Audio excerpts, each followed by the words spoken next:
உண்மையே தெரியலையே, அதுக்கிட்டே கேட்போம். அதை கிளிக் பண்ணுவோம்.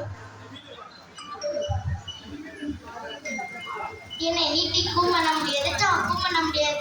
என்னதான் பண்ண முடியும்? என்னை நீ கிளிக் பண்ணேன்னா நீ என்னை விட்டு வெளியே வர மாட்டேன். வெளியே வர மாட்டானா? அப்படி உங்ககிட்ட என்ன இருக்கு? உனக்கு நிறைய ஃபாலோஸ் வேணுமா, என்னை கிளிக் பண்ணு. நிறைய லைக்ஸ் வேணுமா, அதை செலக்ட் பண்ணு. ஆஹா, கேட்கவே இனிமையா இருக்கு. அதுக்கு நான் என்ன பண்ணணும்? ஒன்றும் இல்லை, ஒரு பாம்பை பார்க்குறியா, அது பிடிக்கிற மாதிரி ஒரு ஃபோட்டோ எடு. ஒரு சிங்கத்தை பார்க்குறியா, அதுக்கிட்ட இருந்து ஒரு ஃபோட்டோ எடு.